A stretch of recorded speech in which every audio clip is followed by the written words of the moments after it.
She stole my idea. But the truth couldn't stay hidden. That's what I kept telling myself as I stared at the empty spot on my desk where my prototype used to be. It wasn't just a gadget. It was months of sleepless nights, soldering wires, sketching designs, testing things that blew up and fixing them again.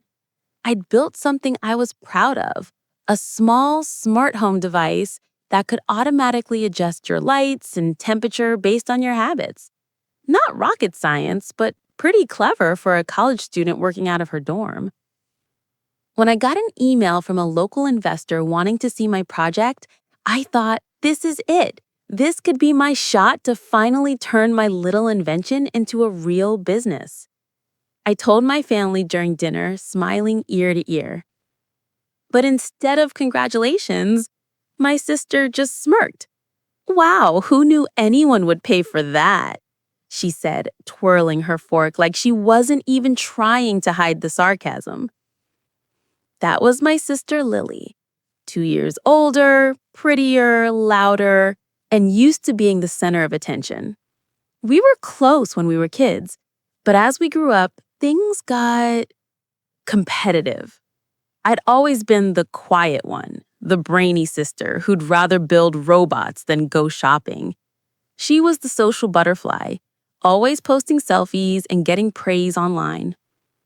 Still, I didn't think she'd ever cross this line. The meeting with the investor was scheduled for Monday morning. I spent the whole weekend preparing slides, cleaning up the prototype, and even rehearsing my pitch in front of the mirror. I barely slept the night before, too nervous and too excited to close my eyes. When I got to the cafe where we were supposed to meet, the investor wasn't there. I waited 15 minutes, then 30, then I checked my email again. And that's when I saw it. A new message from him. "Thank you for sending your presentation earlier. I was impressed by your professionalism. Let's move forward with the next stage." Wait, what presentation? I hadn't sent him anything yet. My stomach dropped. I rushed back home, my hands shaking as I opened my laptop. And there it was, in my sent folder. An email had gone out at 11:43 p.m. last night, with my slides attached. Except it wasn't from me. The tone was different, too cheerful, too confident. And at the bottom, it said, "Best regards, Lily." My heart sank. She didn't. She couldn't have. I ran to her room, and there she was, lounging on her bed, scrolling through her phone like nothing had happened. "Hey," I said, trying to keep my voice calm. "Did you send something to Mr. Grant?" She looked up at me with that innocent face she always used when she got caught. "Oh, that? Yeah, you were asleep and I thought I'd help. I saw your slides, fixed some of your boring language, and sent it off. You're welcome." "You what? That wasn't your job to do." She rolled her eyes. "Relax, I just made it sound more professional. You're too shy. He wouldn't have taken you seriously if you sounded nervous." I couldn't even speak. My entire body felt cold. I knew Lily had done something bad, but I didn't know how bad until 2 days later. Mom called me into the living room. "Did you know Lily's presentation went really well?" I froze. "What presentation?" "The one she gave to that investor, Mr. Grant. He said she was brilliant. He's considering investing."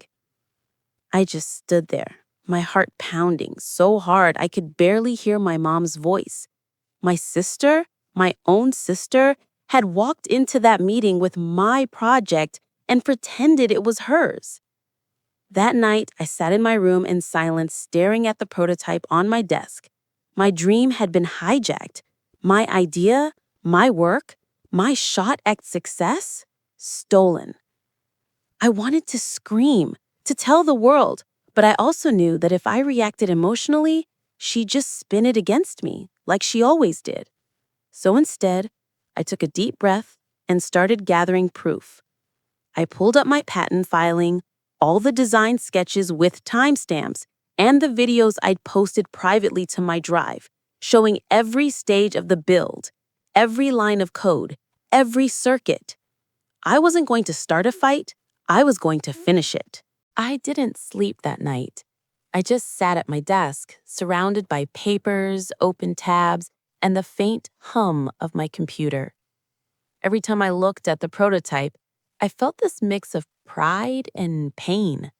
I had built it with my own hands, but someone else was getting credit for it. My sister. I replayed every moment from the past few days in my head. Her smirk, her fake confidence, the way my parents believed her without question. It all stung, but what hurt the most was that she didn't even think she'd done anything wrong. She genuinely believed she had the right to take what wasn't hers because she thought I'd never stand up for myself. But she was about to find out that I wasn't the same timid sister anymore. The next morning, I opened my laptop and started typing. Not a rant, not an angry message, just a calm, professional email. Dear Mr. Grant, I wanted to thank you for taking the time to review the presentation you received. I realized there may have been some confusion, as the materials you saw were prepared from my original project, a smart home automation prototype that I've been developing over the past 6 months. I've attached my official patent application and development log for reference. I would love to schedule a time to demonstrate the device personally. Sincerely, Emily. I read it twice before hitting send. No drama, no blame, just facts. Then I sat back and waited. The waiting part was torture. Every minute felt like an hour. My stomach twisted with every notification sound. Was I doing the right thing? What if he thought I was lying? What if Lily had already convinced him otherwise? By lunchtime, I couldn't take it anymore. I went downstairs to grab something to eat. That's when I heard laughter coming from the living room. Lily was there, showing our parents a text from Mr. Grant. He said he's so impressed. He wants to discuss the next steps this week, she said, smiling like she'd won an award. Mom clapped her hands. Oh, honey, I'm so proud of you. Finally, one of my girls is doing something with all that talent. That last line hit me hard. One of my girls, as if I hadn't been trying for years, as if everything I'd done didn't count until someone else said it did. I didn't say a word. I just turned and went back to my room, closing the door behind me. I kept refreshing my inbox every few minutes, hoping for a reply. Hours passed. Nothing. By evening, I had almost given up hope. Maybe he deleted my email. Maybe he thought I was jealous. I sighed and shut my laptop, trying to convince myself that at least I'd done the right thing, even if no one believed me. Then, right before I went to bed, I heard the sound of a new email. It was from him. Hi, Emily. Thank you for reaching out and clarifying this matter. I've reviewed the materials you attached, and I can confirm that your documentation clearly establishes your authorship. I'm going to need to postpone any next steps with your sister until we speak directly. Can you meet for coffee tomorrow morning? My hands trembled as I read the message again. He knew. He knew. I couldn't help but smile for the first time in days. This wasn't just a chance to prove myself. It was the moment everything could change. The next morning, I woke up before sunrise. My hands were shaking as I tied my hair back and packed my prototype into a small case. I didn't even bother with breakfast. I was too nervous to eat. This was it, my chance to finally tell my side of the story. When I arrived at the cafe, Mr. Grant was already there, sitting at a corner table with a cup of coffee and his laptop open. He looked up, smiled politely, and gestured for me to sit. "Emily, right?" he said. "Thank you for coming." "Of course, and thank you for replying," I said, trying to keep my voice steady. He leaned forward. "I want to be honest with you. When I first saw your sister's presentation, I was impressed, but something felt off. Her answers about the technical side didn't match the depth of the project. Now that I've seen your documentation, it makes sense." I nodded slowly, feeling a mix of relief and sadness. "She didn't mean harm, maybe," I said quietly, "but she crossed the line." He gave me a sympathetic smile. "I can imagine that's hard, especially when it's family." I set my small case on the table and opened it carefully.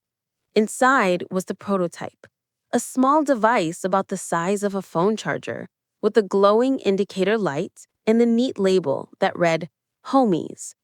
"This is it," I said softly, "the one I built in my garage. It controls temperature, lighting, and locks using motion and voice input, all synced through a simple app. It's not fancy yet, but it works." I plugged it in and showed him how it responded when I waved my hand. The light flicked from blue to green, and the tiny fan beside us turned on automatically. Mr. Grant's eyes widened. He said, "That's impressive. You built this by yourself?" "Every wire, every line of code. I even filed for a provisional patent 2 months ago." He took a long pause, then said, "Emily, I'd like to move forward with you. But before we do, I need to be transparent. I'll have to inform your sister that I'm canceling her proposal." My heart skipped a beat. "You're going to tell her?" He nodded. "She deserves to know the truth, and so do you." That afternoon, he called Lily. I didn't know what he said, but less than an hour later, my phone started buzzing. Lily. I hesitated before answering. "Emily, what did you do? Mr. Grant just canceled our deal. He said he's working with you now." "Our deal?" I repeated. "It was never yours." There was silence. Then she snapped, "You could have just talked to me instead of embarrassing me." I took a deep breath. "I tried, remember? You laughed. You said I'd never make it. I had to protect my work." For a moment, she didn't say anything. Then her voice softened just slightly. "He said your design was better than anything his team has seen this year." I didn't know what to say. Hearing it out loud from her, of all people, felt surreal. He finally muttered, "Good for you," before hanging up. That night, I couldn't stop replaying everything in my mind. The relief, the confrontation, and the tiny spark of pride that maybe, just maybe, this was the start of something real. Mr. Grant emailed me again later that night. "Emily, congratulations. I'd like to discuss next steps this week. Bring any design notes you have. I believe we can build something great together." I closed my laptop and leaned back, staring at the ceiling. For months, I'd worked in silence. For weeks, I'd been doubted, dismissed, and even mocked by my own family. But finally, someone saw me. The next morning at breakfast, my mom looked at me curiously. "Honey, Lily says her deal fell through," she said cautiously. "Something about a misunderstanding." I didn't look up from my coffee. "It wasn't a misunderstanding," I said. She frowned slightly, unsure what to say. "You mean you were the one who made that gadget?" I nodded. Her face softened. "Why didn't you say anything sooner?" "Would you have believed me?" I asked quietly. She sighed and didn't answer. That silence told me everything. A week later, I found myself walking into the same sleek downtown building where Lily had once bragged about signing her contract. This time, I was the one with the meeting, but not as someone's assistant or quiet sibling. I was walking in as the creator of Home 80s. Mr. Grant greeted me at the door with a wide smile. "Emily, good to see you again," he said warmly. "We've got the engineering team ready to meet you." Hearing those words felt unreal.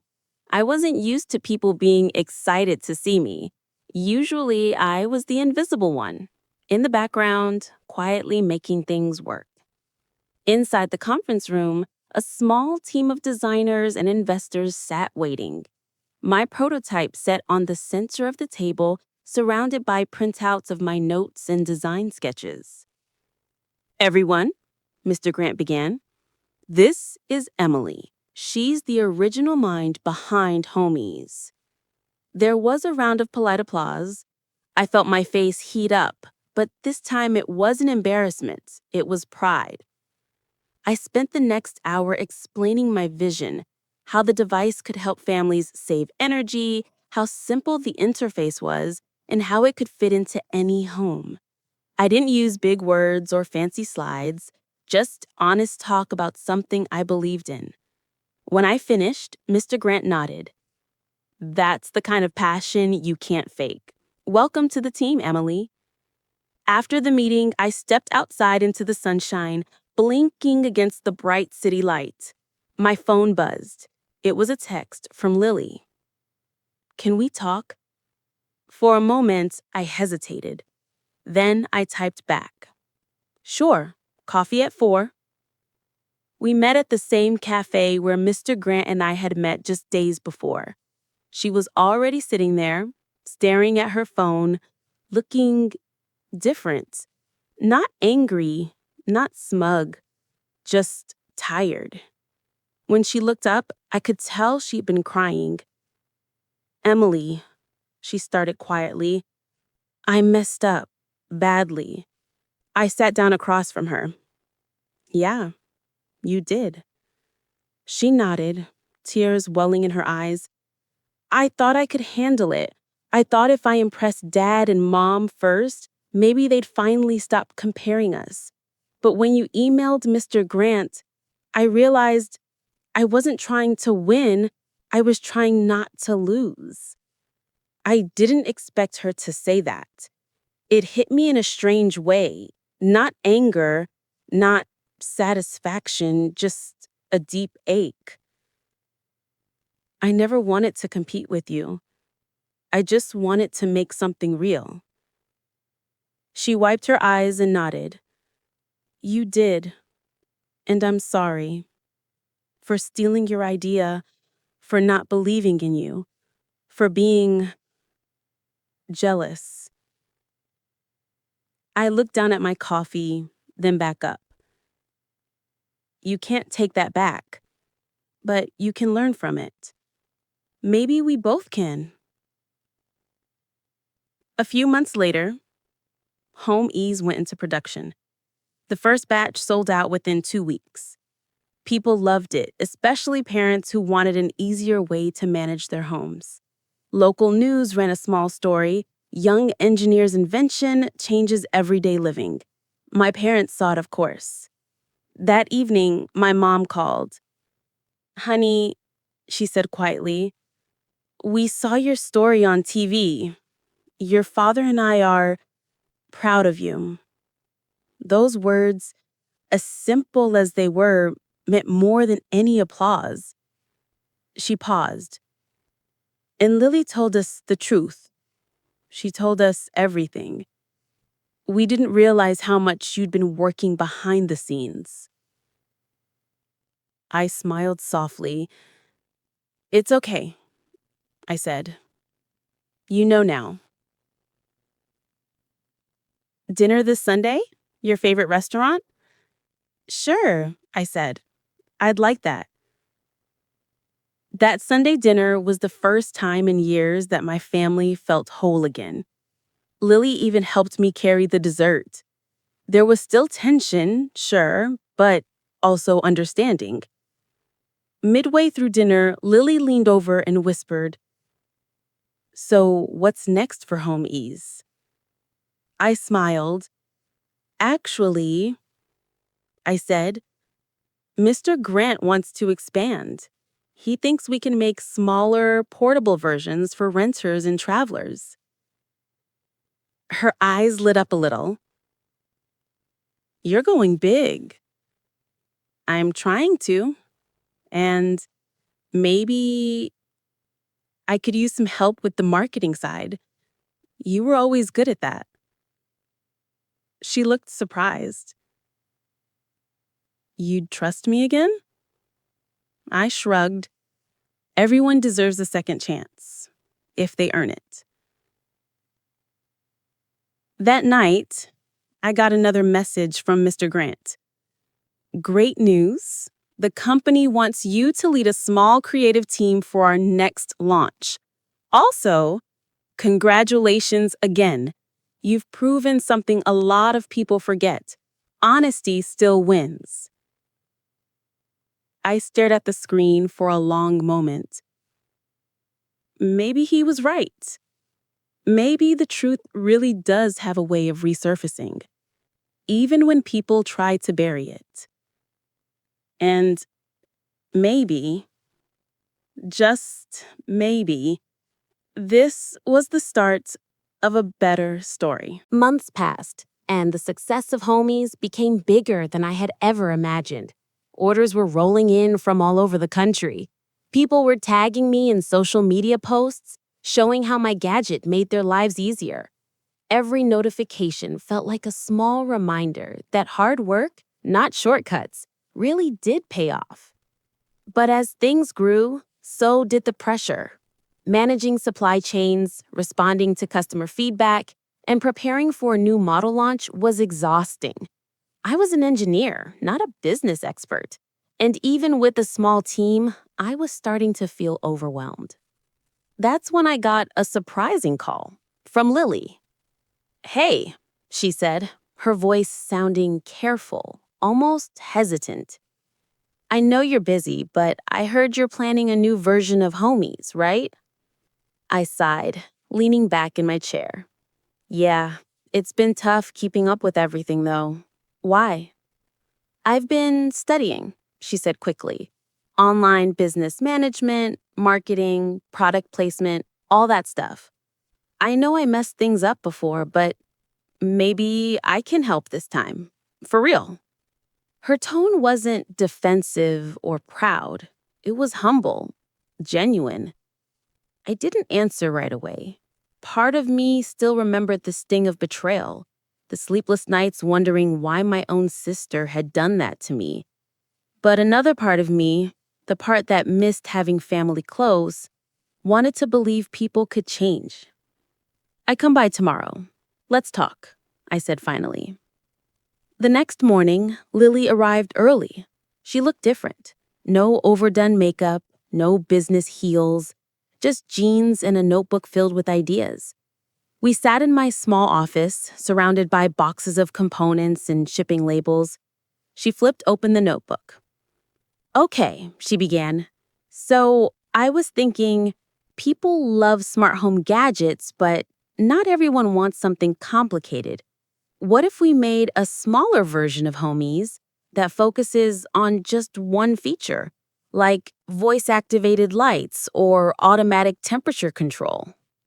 I listened carefully. Her ideas were solid, simple, realistic. She wasn't trying to outshine me this time. She was trying to build with me. That's actually good, I said slowly. You've done your homework. She smiled, a little shyly. I wanted to show you I can do things the right way now. For the first time in a long time, I smiled back. All right then, let's do it together. Weeks turned into months, and our collaboration started to take shape. We called the new device Home Ease Mini, a compact, budget-friendly version for students, renters, and small homes. Lily handled marketing and outreach, while I focused on refining the engineering. It wasn't always smooth. Sometimes we disagreed. Sometimes we worked late into the night in total silence. But there was a new kind of respect between us, the kind that only comes after everything has been broken and carefully rebuilt. One evening, after a long day of work, We sat in the quiet office eating takeout noodles. The product prototypes were lined up on the table between us. You know, Lily said softly, I never thought we'd end up here, working side by side again. Me neither, I said, twirling my noodles. You remember when we were kids? You used to make weird inventions out of cereal boxes and tape. Yeah, I chuckled. You used to make fake commercials for them. We both laughed. For a moment, it felt like time had folded back, like we were just two sisters again, not rivals or competitors, just kids with dreams and cardboard inventions. By the time Homie's Mini launched, our story had caught the attention of a few local reporters. A small magazine published an article titled, Sisters Turn Betrayal into Business Partnership. It went viral faster than we expected. People were moved by the story. Not just the gadget, but the forgiveness behind it. During one interview, the reporter asked, Emily, what made you decide to work with Lily again after what happened? I looked at my sister, who was nervously twisting her ring, and smiled. Because everyone deserves a chance to grow, including me. I had to learn to trust again. Lily blinked back tears beside me, whispering, and I had to learn how to earn that trust. The reporter smiled and said, That's rare. Most people never get that far. The product became another success. We expanded the team, hired new engineers, and even started mentoring other young inventors. Lily was in charge of community partnerships, a role she loved because it gave her a chance to connect with others who were starting from nothing, like I once did. One afternoon, we were preparing for a presentation at a tech fair. As I looked over the slides, I saw a new quote Lily had added to the closing screen. Truth has a way of resurfacing, especially when earned. I stared at it for a moment, then smiled. Good choice, I said quietly. She looked at me and nodded. It's your line. I thought it belonged there. Maybe that was the moment I realized we both had changed, not just as sisters, but as people. When the presentation ended that night, people clapped. Investors shook our hands, but the most meaningful moment was when Lily turned to me and said, Thank you for believing in me again, even when I didn't deserve it. I took a deep breath, feeling something settle inside me, something lighter than I'd felt in years. Thank you, I said, for proving that people really can change. After that presentation, I finally had a quiet moment to myself in the office. The buzz of the fair had faded, the last of the attendees gone, and the prototype displays packed away. I sat back, thinking about how far we had come, from rivalry and betrayal to collaboration and mutual respect. I realized that this journey wasn't just about inventing gadgets or landing investors.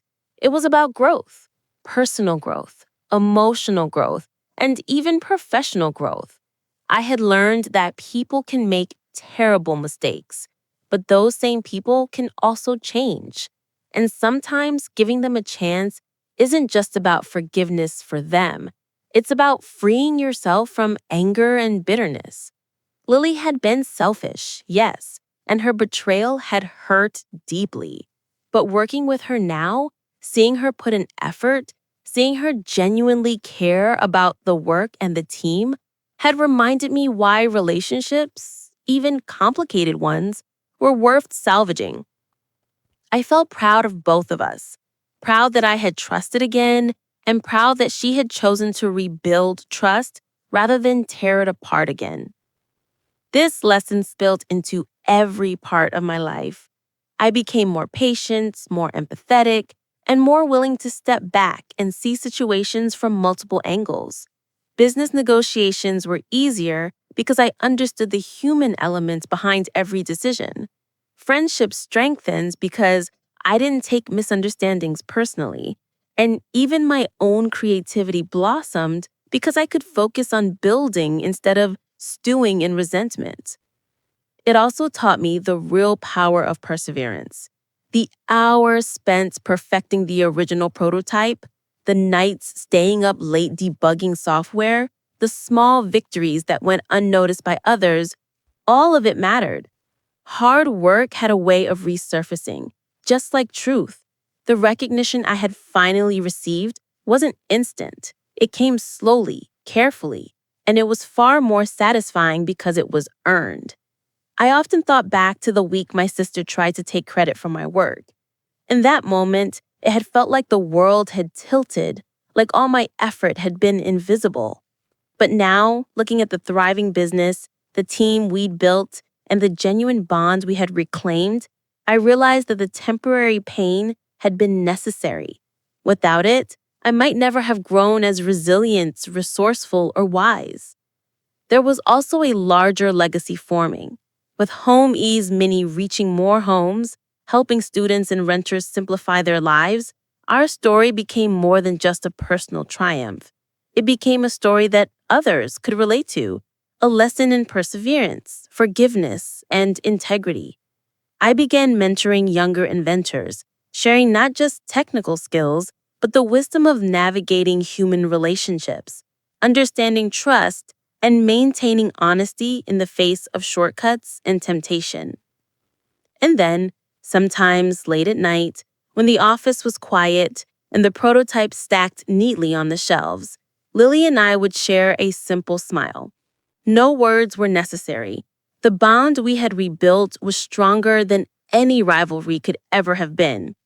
We had learned that partnerships, whether in family or business, thrived not just on talent, but on honesty, respect, and the courage to forgive. I reflected on how rare that kind of change really is. Many people never get to experience it. Many betrayals linger, poisoning relationships for years. But in our case, the truth had resurfaced, trust had been rebuilt, and growth had become our shared achievement.